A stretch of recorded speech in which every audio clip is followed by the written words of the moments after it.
এদের এই দৃশ্য দেখলে আমার খুব খারাপ লাগে যে আপনাদের কোনো চিন্তা ভাবনা আছে, তা আপনারা জানেন দিন কায়েম করতে কি লাগবে। মাইক হাতে পেয়েই মনে করেন যে একাই দিন কায়েম করে ফেলাইবেন, আর ভোট করতে যাই দেখেন জামানত বাতিল হয়ে যাবে। কিন্তু কথার বেলায় এইরকম বড় বড় কথা আমরা বলি। কাজে এগুলি চিন্তা গবেষণা পেলান। এই যে পৃথিবীতে ইহুদি খ্রিস্টান সারা পৃথিবীকে দখল করেছে একদিনে না, শত শত বছর আগের থেকে তাদের প্ল্যান, কীভাবে আমরা আস্তে আস্তে অগ্রসর হয়ে সারা দুনিয়া আমরা দখল করব।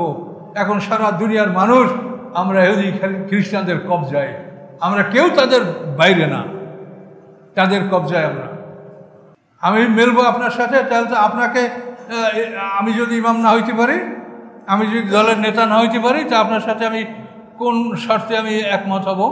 কাজে আমি আমার দল নিয়ে আমি আছি, আমার পক্ষেও লক্ষ লক্ষ লোক আসে, আপনারও আছে লক্ষ লক্ষ লোক, এর মধ্যে আমাদের ধর্ম ব্যবসা রমরমা চলবে। এটাই তো আমাদের কাজ। আজকে যদি আল্লাহ যে কথা বলেছেন সেই কথা যদি আমরা মানি, আপনারা কিছু অনুসন্ধান করেন, অনুসন্ধান করলে পাবেন আদম আলাইহিস সালাম হতে মুহাম্মদ সাল্লাম পর্যন্ত পৃথিবীতে কখনো আল্লাহ তাআলা একসঙ্গে দুইটা আসমানি কিতাব নাযিল করেন নাই, যে পৃথিবীর এই অঞ্চলের জন্য এই কিতাব, ওই অঞ্চলের জন্য ওই কিতাব। পৃথিবীর বুকে আল্লাহ তাআলা আদম আলাইহিস সালাম থেকে মুহাম্মদ সাল্লাম পর্যন্ত এক সময় দুইটা কিতাব নাযিল করেন নাই। একই কিতাব প্রচারের জন্য একাধিক নবী রাসূল পাঠাইছেন। মূসা আলাইহিস সালাম যখন নবী, তার সাথে সাথে তার ভাই হারুন আলাইহিস সালামও নবী। এরকম বনী ইসরাঈলদের মধ্যে একই সঙ্গে একাধিক নবী ছিল। আপনার ইয়াসিন সূরার মধ্যে দেখেন, সেখানে এন্তাকিয়া শহরে প্রথম 2 জন রাসূল পাঠানো হয়েছে, তারপর 3য় রাসূল সেখানে আসে। তাহলে 3 জন রাসূলের কথা কোরআনে উল্লেখ আছে। তাহলে একই কিতাবের প্রচারের জন্য একাধিক রাসূল, রাসূল মানে যারা পত্র নিয়ে জাতির কাছে উপস্থিত হয়। চ্যানেলটি সাবস্ক্রাইব করে আমাদের সঙ্গেই থাকুন। আপনি মুশরিকদের অন্তর্ভুক্ত হবেন না, আর মিনাল্লাযিনা ফাররাকু, তাদেরও অন্তর্ভুক্ত হবেন না, ফাররাকু দীনহুম, যারা দিনকে খণ্ড বিখণ্ড করল, দিনকে বিভিন্ন ভাগে ভাগ করল। ওয়াকানু শিয়া, এবং তারা দলে দলে বিভক্ত হয়ে পড়ল।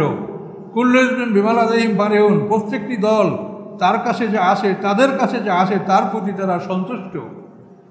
আপনি যেমন ওলা তাকুনু মিনাল মুশরিকিন, যে তোমরা মুশরিকদের অন্তর্ভুক্ত হবে না, এবং এদেরও অন্তর্ভুক্ত হবে না যারা তাদের দিনকে ফাররাকু, খণ্ড বিখণ্ড করেছে, দলে দলে বিভক্ত হয়েছে, এবং প্রত্যেক দল নিজের কাছে যা আসে তার উপরে তারা সন্তুষ্ট। এই যে দলাদলি, এইটার কারণে আজকে পৃথিবীতে আমাদের অপমান। সারা পৃথিবীতে আমরা মুসলমানদের দুর্দশা দেখছি শুধু তাকাইয়া, এবং এইটার জন্য অনেক মানুষ, আমার কাছে এরকমও রিপোর্ট আসছে যে একটা লোক মুরতাদ হয়ে গেছে, কইছে আল্লাহ নাই। কেন? আল্লাহ থাকলে এই যে খাবার জন্য মানুষেরা লাইন দিয়ে দাঁড়িয়েছে হাতে থালা প্লেট নিয়ে, সেই মানুষগুলোকে গুলি করে মারছে ইহুদিরা, তো আল্লাহ তারপরও কিছু করে না, তাহলে আল্লাহ নাই। নাউযুবিল্লাহ। দেখেন, আল্লাহ তাআলা যে কাজ করেন সেটা আমাদেরকে মেনে নিতে হবে ধৈর্য সহকারে। ইহুদিদের যে বিচার হবে না এটা আপনি মনে করেন না। কোরআনে সূরা বনী ইসরাঈল আপনারা পড়েছেন যে তাদেরকে 2 বার পৃথিবীতে ভয়ঙ্কর শাস্তি দেওয়া হয়েছে। এরপরে বলা হয়েছে ওয়াইন উত্তুম উদনা, যে তোমরা যদি পুনরায় আবার এই জুলুম অত্যাচার নিয়ে পৃথিবীতে ফিরে আসো, আমি আল্লাহ শাস্তি নিয়ে তোমাদের কাছে ফিরে আসবো। ওয়াইন উত্তুম উদনা, এটা কোরআনের আয়াত। কাজে তাদের জন্য শাস্তি নিয়ে আল্লাহ ফিরে আসবেন। কিন্তু কখন আসবেন? আল্লাহ যাকে যে সময় মঞ্জুর করেছেন, যার জন্য যে সময়টা বরাদ্দ করেছেন, আল্লাহ তাআলা কারোর সাথে তার ওয়াদা খেলাপ করেন না। এই জন্য তার সময় হয় নাই, তিনি আসতেছেন না, কিন্তু তিনি শাস্তি নিয়ে তাদের কাছে আসবেন, এটা কোরআনে বলা আছে। তো সম্মানিত সুধী, কি বলার আছে এগুলি তো আপনারা এই সব দেখেন, যে এত অত্যাচার ইহুদিরা করে যাচ্ছে, মুসলমানরা ভিতরে ভিতরে তাদেরই সাহায্য করছে। মুসলিম রাষ্ট্রগুলি যারা, আপনারা যারা সচেতন নাগরিক, সবাই আপনারা এটা দেখতে পাচ্ছেন। তাহলে আমাদের কি পরিণতিটা হবে সেটা বলেন। আপনি লুকাইয়া মুখে মুখে বলেন হ্যাঁ ইহুদিদেরকে এই করতে হবে সেই করতে হবে, কিন্তু ভিতরে ভিতরে সব সাহায্য ইহুদিদের জন্য। তার কেন? আল্লাহ তাআলা কোরআনে কি বলেছেন? লা তাত্তাখিযুল ইয়াহুদা ওয়ান নাসারা আউলিয়া, ইহুদি খ্রিস্টানদেরকে তোমরা অভিভাবক হিসাবে গ্রহণ করো না, বন্ধু হিসাবে গ্রহণ করো না। যদি করো আমাইয়া তাওয়াল্লাউ মিনকুম, তোমাদের মধ্য হতে যদি কেউ তাদেরকে অভিভাবক বানায়, বন্ধু হিসেবে গ্রহণ করে, ফাউলাইকা মিনহুম, তারা তাদেরই দলভুক্ত। তাহলে এখন ইহুদি খ্রিস্টান নির্ভর করে যারা রাষ্ট্র রক্ষা করে, যারা ক্ষমতা রক্ষা করে, তো এদেরকে আল্লাহ বলছেন কি ফাউলাইকা মিনহুম, ওরা ওদেরই দলভুক্ত। তা আপনি তাদেরকে লেবাস পোশাক দেখে মুসলমান মনে করলে আপনার কথায় কিছু হবে? আমার কথা কিছু হবে? আল্লাহ বলছে ওরা ওদেরই দলভুক্ত। আইন্নাহু মিনহুম, সূরা মায়েদা 51 নম্বর আয়াত দেখেন। কাজে তাহলে এখন মুসলমান কয়টা আছে পৃথিবীতে সেটা চিন্তা করেন। আপনারা যারা দিন কায়েমের কথা চিন্তা করেন, দিন কায়েম তো একটা ফরজ ইবাদত। নামাজ যেরকম আকিমুসসালাহ আকিমুদ্দিন, নামাজ পড়তে যেভাবে আল্লাহ বলেছেন ঠিক সেইভাবেই আল্লাহ আকিমুদ্দিন, দিন কায়েম করতে বলেছেন। কিন্তু এটা যে কতই জটিল ব্যাপার এই বিশ্বে, সেটা যারা চিন্তা গবেষণা করে তারাই বলতে পারেন। আর এক শ্রেণীর আলিম আছে, মাইক হাতে পেলে যে চিৎকার করে মনে হয় যে উনি একাই দিন কায়েম করে ফেলাইবে। এদের এই দৃশ্য দেখলে আমার খুব খারাপ লাগে যে আপনাদের কোনো চিন্তা ভাবনা আছে? তা আপনারা জানেন দিন কায়েম করতে কি লাগবে? মাইক হাতে পেয়েই মনে করেন যে একাই দিন কায়েম করে ফেলাইবেন, আর ভোট করতে যাই দেখেন জামানত বাতিল হয়ে যাবে। কিন্তু কথার বেলায় এইরকম বড় বড় কথা আমরা বলি। কাজে এগুলি চিন্তা গবেষণা পেলান। এই যে পৃথিবীতে ইহুদি খ্রিস্টান সারা পৃথিবীকে দখল করেছে একদিনে না, শত শত বছর আগের থেকে তাদের প্ল্যান, কীভাবে আমরা আস্তে আস্তে অগ্রসর হয়ে সারা দুনিয়া আমরা দখল করব। এখন সারা দুনিয়ার মানুষ আমরা ইহুদি খ্রিস্টানদের কবজায়, আমরা কেউ তাদের বাইরে না, তাদের কবজায় আমরা। কাজে এগুলো আপনাদেরকে জ্ঞান দ্বারা চিন্তা করতে হবে। এই জন্য আপনি আল্লাহর কোরআনের কথাগুলো বিশ্বাস করেন। আল্লাহ বলছেন মানুষ হলো দুই দল, মুমিন এবং কাফের। কিন্তু আমরা নিজেরাই কয়শো দল বাংলাদেশে আছে তা আল্লাহ জানে। এই যে এক ভয়ঙ্কর অবস্থা আমাদের এখানে। আল্লাহ কি বলছেন? যারা দিনকে খণ্ড বিখণ্ড করে আপনি তাদের অন্তর্ভুক্ত হবেন না। আর তারপরেই বললো মুশরিকদের অন্তর্ভুক্ত হবেন না। কোনটা আগে কোনটা পরে দেখেন। আগে মুনিবিনিল অত্তাকু আকিমুসসালাহ তাকুন মিনাল মুশরিকিন, আপনি মুশরিকদের অন্তর্ভুক্ত হবেন না এবং তাদের অন্তর্ভুক্ত হবেন না যারা দিনকে খণ্ড বিখণ্ড করেছে। প্রত্যেকটা দল নিজের যা কিছু আছে তার উপরে সে সন্তুষ্ট, নিষেধ করেছে আল্লাহ। এই দিন নিয়ে যে আমরা খণ্ড বিখণ্ড অবস্থায় আমরা পৃথিবীতে আছি, এটার জন্য দায়ীকে পরিষ্কার ভাষায় আল্লাহ আলেমদেরকে দায়ী করেছেন। কানান নাস উম্মাতুন ওয়াহিদা ফাবাআসাল্লাহু নবিয়্যিনা মুবাশশিরিনা ওয়া মুনযিরিনা ওয়া আনজালা মাআহুল কিতাবা লিয়াহকুমা বাইনান নাস বিমা ইখতালাফু ফীহি ওয়া মা ইখতালাফা ফীহি ইল্লা আল্লাযিনা উতুহু। মতভেদ আর কেউ করে না, বরং ওরাই করে যাদেরকে আসমানি কিতাব দেওয়া হয়েছে। কেন করে? বাগিয়াম বাইনাহুম, আপসে বিদ্রোহ বশত। আমি মিলবো আপনার সাথে, তাহলে তো আপনাকে, আমি যদি ইমাম না হইতে পারি, আমি যদি দলের নেতা না হইতে পারি, তা আপনার সাথে আমি কোন স্বার্থে আমি একমত হব? কাজে আমি আমার দল নিয়ে আমি আছি, আমার পক্ষেও লক্ষ লক্ষ লোক আসে, আপনারও আছে লক্ষ লক্ষ লোক। এর মধ্যে আমাদের ধর্ম ব্যবসা রমরমা চলবে, এটাই তো আমাদের কাজ। আজকে যদি আল্লাহ যে কথা বলেছেন সেই কথা যদি আমরা মানি, আপনারা কিছু অনুসন্ধান করেন, অনুসন্ধান করলে পাবেন আদম আলাইহিস সালাম হতে মুহাম্মদ সাল্লাম পর্যন্ত পৃথিবীতে কখনো আল্লাহ তাআলা একসঙ্গে দুইটা আসমানি কিতাব নাযিল করেন নাই, যে পৃথিবীর এই অঞ্চলের জন্য এই কিতাব, ওই অঞ্চলের জন্য ওই কিতাব। পৃথিবীর বুকে আল্লাহ তাআলা আদম আলাইহিস সালাম থেকে মুহাম্মদ সাল্লাম পর্যন্ত এক সময় দুইটা কিতাব নাযিল করেন নাই। একই কিতাব প্রচারের জন্য একাধিক নবী রাসূল পাঠাইছেন। মূসা আলাইহিস সালাম যখন নবী, তার সাথে সাথে তার ভাই হারুন আলাইহিস সালামও নবী। এরকম বনী ইসরাঈলদের মধ্যে একই সঙ্গে একাধিক নবী ছিল। আপনার ইয়াসিন সূরার মধ্যে দেখেন, সেখানে এন্তাকিয়া শহরে প্রথম 2 জন রাসূল পাঠানো হয়েছে, তারপর 3য় রাসূল সেখানে আসে। তাহলে 3 জন রাসূলের কথা কোরআনে উল্লেখ আছে। তাহলে একই কিতাবের প্রচারের জন্য একাধিক রাসূল, রাসূল মানে যারা পত্র নিয়ে জাতির কাছে উপস্থিত হয়। আল্লাহর রাসূল যে সাহাবীদেরকে বিভিন্ন অঞ্চলে দাওয়াত দিতে পাঠিয়েছেন, চিঠি লিখে দাওয়াত দিয়ে, তারা বলছেন আমরা রাসূলের রাসূল। রাসূল হলো আল্লাহ রাসূল, আমরা তার রাসূল, তিনি আমাদেরকে পত্র দিয়ে পাঠিয়েছেন। কাজেই পৃথিবীর বুকে একটা চিন্তারই বিষয় যে সারা পৃথিবীর বুকে আল্লাহ তাআলা একই সময় 2টা আসমানি কিতাব পাঠান নাই। এক কিতাব সারা দুনিয়ার মানুষটাই মানো। যদি একাধিক কিতাব পাঠানো হয় তখনই মতভেদ সৃষ্টি হবে। কোনটা সুবিধা, আমি সেই সুবিধা খুঁজতে যাব তখন। কাজে আল্লাহ বলছেন পৃথিবীতে এরকম মানে পুরোপুরি আপনারা এটা অনুসন্ধান করে দেখেন যে পৃথিবীতে আল্লাহ তাআলা একসঙ্গে 2টা আসমানি কিতাব পাঠান নাই, আর আমাদের জন্য আল্লাহ 2টা আসমানি কিতাব পাঠান নাই। এটা একটু গবেষণা করেন এই কথাটা, এটা কিন্তু বড় মূল্যবান কথা। আমাদের জন্য আল্লাহ তাআলা 2টা আসমানি কিতাব, 2টা আইনের কিতাব পৃথিবীতে পাঠান নাই, একটাই কিতাব পাঠিয়েছেন। এবং সেই কিতাব সম্পর্কে বলছেন মা ফাররাতনা ফিল কিতাবি মিন শাই, এই কিতাবে আমি কোনো কিছুর আমি কমতি রাখি নাই। আকুল্লা শাইইন ফাসসালনাহু তাফসীলা, এই কিতাবে আমি সমস্ত বিষয় বিস্তারিত বর্ণনা করেছি। তাহলে আসমানি কিতাব একটা জাতির জন্য একটাই, সেটা সময় থাকে, ওই সময়টা ফুরিয়ে যাওয়ার পর আরেকটা আসমানি কিতাব আসে, তখন পূর্ববর্তী কিতাবটাকে স্থগিত রাখা হয়, বাতিল করা হয় না, অ্যাব্রোগেট করা হয় না, স্থগিত রাখা হয়। তার কারণ ওই নবী, ওই কিতাবের উম্মত যারা, তাদের বিচার ওই কিতাব দ্বারা হবে। আমাদের ঈমান তো এটাই। তো এই জন্য আমরা যে এত দলে দলে বিভক্ত হয়েছি, মনে হয় যেন আমাদের কাছে অনেক আসমানি কিতাব আসছে কোরআন ছাড়া। কি সেই আসমানি কিতাব ধরি এক একজন এক এক দল করছে, প্রত্যেকেরই তো দলিল আছে, প্রমাণ আছে। কিসের জন্য আমাদের এই দলগুলি বলেন? আলেমদেরকে আল্লাহ দায়ী করেছেন। কাজে এই জন্য আমরা তো অমুকে হুজুর, অমুকে কামেল, অমুকের ওখানে দান করলে এত সব পাওয়া যাবে, বস্তায় বস্তায় চাল দেন এই সব পাবেন, এগুলো তো সবই আমরা সমাজ এভাবেই তো চলছে। কিন্তু বিচারের দিন বুঝতে পারবেন 50,000 বছরের সমাজে বিচার হচ্ছে, সেই দিন বোঝা যাবে আসলে যে আমরা মানুষকে যে বলেছি এটা কতখানি সত্য ছিল।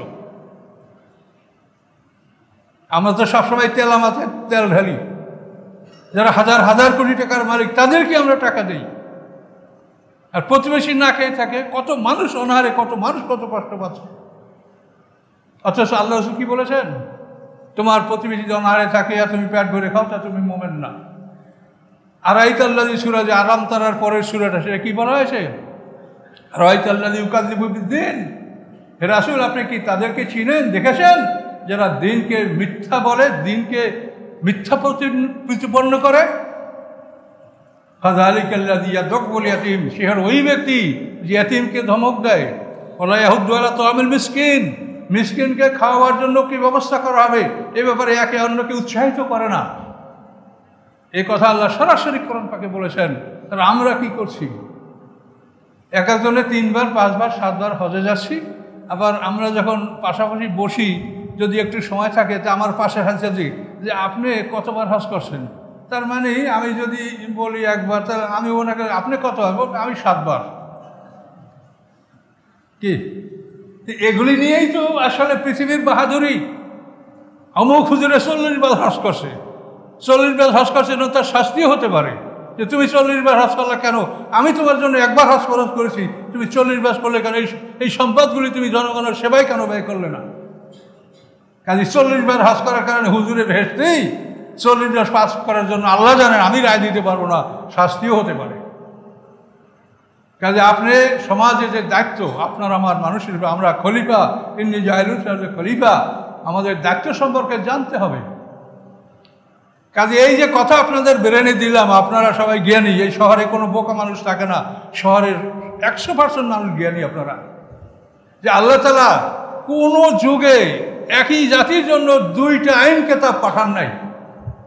আপনাদেরকে কয়টা আইনের কেতাব দেওয়া হয়েছে যে আপনারা দল করেন? বলেন, এটা কি জবাব আপনি আল্লাহর কাছে দিবেন? কাজে আপনারা সজাগ হন, সচেতন হন, কোরআনের দিকে ফিরে আসেন। এই পৃথিবী এমন একটা জায়গা যে এখানে তওবা করলে আল্লাহ তার তওবা কবুল করে, কিন্তু এখান থেকে পার হয়ে গেলে আপনাকে ন্যায় বিচারের সম্মুখীন হতে হবে। কোনোভাবেই আপনি কোনো ছাড় পাবেন না। ছাড় পাওয়ার জায়গা হলো এখানে, এই পৃথিবী। আপনারা বলবেন যে বিভিন্ন দরগায়, বিভিন্ন মসজিদে, বিভিন্ন মাজারে মানুষ অনেক উপকার পায়। এটা পাবে, তার কারণ শয়তানের একটা বিশাল নেটওয়ার্ক আছে সারা পৃথিবীতে। তারা আমাদের সেইতে বাহিনীতে কম না, তারা আমাদের আগে সৃষ্টি, তাদের বিশাল একটা নেটওয়ার্ক এই পৃথিবীতে আছে, এবং এই নেটওয়ার্কের মাধ্যমে তারা মানুষের কিছু উপকার ক্ষতি করতে পারে। এবং এই যে তাদের নেটওয়ার্ক, এদের অধীনে পৃথিবীর যত বড় বড় ব্যবসায়ী কোম্পানি, বড় বড় যারা, এরা কিন্তু সবাই দিনের আওতাভুক্ত নয়, দিনের বাইরে সব। কাজে এরা দিনের বাইরে, তারা এমনি শয়তানের বন্ধু, শয়তান তাদের সাথে বিভিন্ন যোগ শাসকের মাধ্যমে আপনি কি চাচ্ছেন, কি জন্য আপনি এখানে দান করছেন, এটা শয়তান তার যে নেটওয়ার্ক এর মাধ্যমে আপনাদের কিছু না কিছু উপকার করতে পারে। তো এটা কোরআন পাকে অন্য জায়গায় বলা আছে, রব্বানা ইসতামতা বা'যুনা বিবা'য। মানুষ বন্ধু শয়তানের যারা মানুষ বন্ধু তারা বলবে যে আল্লাহ আমরা একে অপর থেকে উপকৃত হয়েছি। তো এভাবে পৃথিবীতে দেখেন কোনো মসজিদ আছে সেখানে কোটি কোটি টাকা দেখছেন, মানে বাক্স করলে কোটি কোটি টাকা, তাহলে সেখানে কি আসে? সেখানে এই জিনিসগুলোই আসে। শয়তানের একটা বিশাল নেটওয়ার্ক। আর এইসব টাকা কে দেয়? আপনারা যারা নিজেরা ন্যায়ভাবে যে বেতন পান সেই বেতন দ্বারা সংসার চালাতে পারেন, তারা তো মসজিদ পর্যন্ত যাওয়ার ভাড়া আপনাদের থাকে না মাসের শেষে। যে দরগায় যাবেন, দরগায় যাওয়ার ভাড়া আপনার পকেটে থাকবে না। এই টাকা কাদের আছে সেটা বলেন। টাকা আসে ওই রকম একদল মানুষের, এবং তারা উপকার লাভ করে ওই রকম আর একদল মানুষ থেকে। এবং এই জন্য কোরআনে এগুলো স্পষ্ট করে বলা আছে, জিন ইনসান একে অপরের মাধ্যমে তারা উপকৃত হয়। এই উপকারটা যারা কোরআনের জ্ঞান রাখে না, দ্বীনের জ্ঞান রাখে না, তারা এটা কি করে বুঝবে? আপনারা এত কোরআন শুনছেন, তারপরও আপনাদের কোরআন বুঝতে কষ্ট হচ্ছে। কাজেই এগুলি সম্পর্কে আপনারা সতর্ক থাকেন। আল্লাহ তাআলা শিরকের গুনাহ মাফ করবেন না, এটা আল্লাহ তাআলা স্পষ্টভাবে বলেছেন। শিরক ছাড়া অন্য গুনাহ যাকে ইচ্ছা তাকে তিনি ক্ষমা করবেন। এই শিরকগুলি কিন্তু এখান থেকে এভাবেই সৃষ্টি হয়। এই জন্য সূরা ইউসুফের মধ্যে আল্লাহ কি বলেছেন? ওমা ইউমিনু আকসারুহুম বিল্লাহি ইল্লা হুম মুশরিকুন। তাদের অধিকাংশ ঈমান রাখে, কিন্তু সাথে সাথে তারা মুশরিকও বটে। ঈমানও আছে, তারা এর সাথে সাথে মুশরিক। ওমা ইউমিনু আকসারুহুম বিল্লাহি ইল্লা হুম মুশরিকুন। তাদের অধিকাংশ আল্লাহর প্রতি ঈমান রাখে, কিন্তু সাথে সাথে তারা মুশরিক। এই লোকগুলো হলো এই বড় সূরা ইউসুফে এই কথাটাই আল্লাহ বলেছেন। কাজে এই জন্য আমাদের সতর্ক হতে হবে, সাবধান থেকে থাকতে হবে, এবং কোরআন কি বলেছে সেটা মনোযোগ সহকারে শুনতে হবে এবং বুঝতে হবে। একমাত্র কোরআনের কথাই হলো 100% নির্ভুল কথা। এছাড়া পৃথিবীর কোথাও আপনি 100% নির্ভুল কথা আপনি পাবেন না।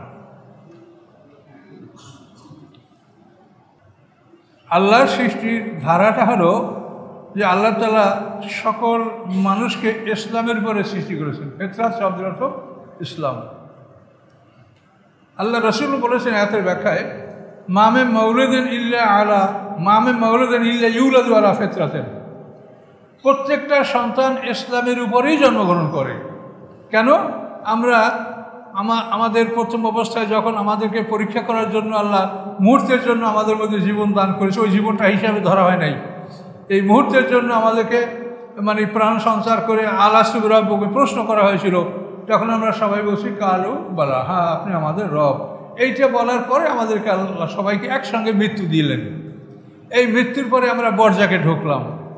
বরজাকের পরে আমাদের জন্ম হলো, জন্মের পরে আমাদের এই জীবন। এই তো 4টে পর্ব একসঙ্গে, মৃত্যু, বরজাক, পর্দার জগৎ, তারপরে জন্ম, তারপর জীবন। আবার এই জীবনের পরে কি? মৃত্যু, মৃত্যুর পরে বরজাক, বরজাকুন ইউবাসুন, কোরআনের আয়াত। মৃত্যুর পরে বরজাক, বরজাকের হাসরের ময়দানে আমাদের পুনরুত্থান, জীবন, তারপরে দ্বিতীয় জীবন। এই 8টা পর্ব মানুষের জীবনের। এখানে আল্লাহ তাআলা বলেন যে প্রত্যেকটা আল্লাহর যে সৃষ্টির নিয়ম, এই সৃষ্টির নিয়মের কোনো পরিবর্তন আল্লাহ ঘটান না। অর্থাৎ প্রত্যেকটা শিশু ইসলামের উপরেই জন্মগ্রহণ করে।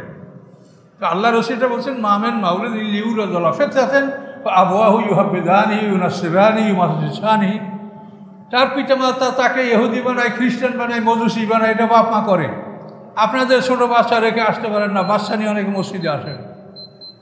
ওরকম ওদের বাচ্চারা ওদের সাথে মন্দিরে যেতে চায়, পূজায় যেতে চায়। এই বাপ মার অনুকরণে আল্লাহ তাআলা জন্মগতভাবে যে তাকে ইসলামের সৃষ্টি করেছেন, সেটা তারা, এই ফিতরাতটাকে তারা নষ্ট করে। এটা আল্লাহ রসুল বলছেন, তার পিতামাতারা তার এই ইসলামটাকে নষ্ট করে। তো আল্লাহর এই যে ফেতরাত, সাধারণ নিয়ম, সৃষ্টির যে সাধারণ নিয়ম, প্রত্যেকটা মানুষকে আল্লাহ ইসলামের সৃষ্টি করেছেন। আর প্রত্যেকটা মানুষের মধ্যে আল্লাহা ফুজুরাহা, প্রত্যেকটা মানুষের মধ্যে ভালো কাজ করার ক্ষমতা, মন্দ কাজ করার ক্ষমতা, অর্থাৎ নফসে মুতমাইন্না এবং নফসে লাওয়ামা, এই দুজন মিলে এক, আর নফসে আম্মারা এরও আর এক বিপরীত। এই ফুজুর এবং তাকওয়া প্রত্যেকটা মানুষের মধ্যে আল্লাহ দান করেছেন। এটা ফিতরাত, এটা সাধারণ নিয়ম। কাজে এই সাধারণ নিয়মের কোনো পরিবর্তন নেই। আল্লাহ বলছেন যে এই নিয়মই আমি সবাইকে সৃষ্টি করেছি। কেউ বলতে পারবে না যে আল্লাহ তাআলা আমাকে এই ইসলাম দান করেন নাই, হেদায়েত আমাকে দেন নাই, এটা কোনো মানুষ বলতে পারবে না। সবাইকে আল্লাহ হেদায়েত দিয়েছেন, কিন্তু আমরা এটা যদি ব্যবহার না করি, আপনাদের এটা জানা থাকবে এবং জানা আছে মনে করি যে পৃথিবীর সমস্ত প্রাণীদেরকে সৃষ্টি করার পরে রব্বুনাল্লাযী আতা কুল্লা শাইইন খালকাহু সুম্মা হাদা। মুসা আলাইহিস সালামকে যখন ফিরআউন প্রশ্ন করলো, ফামান রাব্বুকুম ইয়া মূসা, এ মূসা তোমাদের দুজনের রব কি? তো আল্লাহ বলে দিলেন, মুসা আলাইহিস সালাম বললেন রব্বুনাল্লাযী আতা কুল্লা শাইইন খালকাহু সুম্মা হাদা। আমাদের রব হোসেন তিনি সকল বস্তু সৃষ্টি করে তাকে হেদায়েত দান করেছেন। তারা সকল বস্তুকে সৃষ্টি করে হেদায়েত দান করেছেন, শুধু মানুষের হেদায়েতটা তার ইখতিয়ার, তার স্বাধীনতার উপরে ছেড়ে দিয়েছেন, যে তোমার জন্য ওই পথ আলোকিত করলাম, এখন তুমি ইচ্ছা করে যেটা ইচ্ছে সেটা ঢোকো। তার কারণে এটার মাধ্যমে আল্লাহ তাআলা জান্নাতও পরিপূর্ণ করবেন, জাহান্নামও পরিপূর্ণ করবেন। তো এখন এই নিয়মটা আল্লাহ তাআলা কোরআন পাকে বলছেন যে আমি সবাইকে সাধারণ নিয়মের উপরে সৃষ্টি করেছি, ইসলামের উপরে সৃষ্টি করেছি। এটার পরিবর্তন আমি ঘটাইনি, এটার পরিবর্তন ঘটায় তার পিতামাতা, পরিবেশ। লা তাবদিলা লিখালকিল্লাহ, আল্লাহর এই সৃষ্টির কোনো পরিবর্তন নাই। এটা ওভাবেই আল্লাহ তাআলা সৃষ্টি করছেন এবং এভাবেই তিনি করে যাবেন। যালিকা দীনুল কাইয়্যিম, এবং এটা হচ্ছে সুপ্রতিষ্ঠিত দিন, বিধান। এটা হচ্ছে প্রতিষ্ঠিত বিধান। এই বিধানের উপরেই আল্লাহ তাআলা সকল মানুষকে সৃষ্টি করেছেন, মানুষকে হেদায়েত দেখিয়ে দিয়েছেন, আর অন্য প্রাণীদেরকে, মানুষ এবং জিন জাতি দুটাকে হেদায়েত দেখিয়ে দিয়েছেন, আর অন্য প্রাণীকে সৃষ্টি করেছেন, হেদায়েত দান করেছেন। তাদের জন্য আর কিছু প্রয়োজন নেই।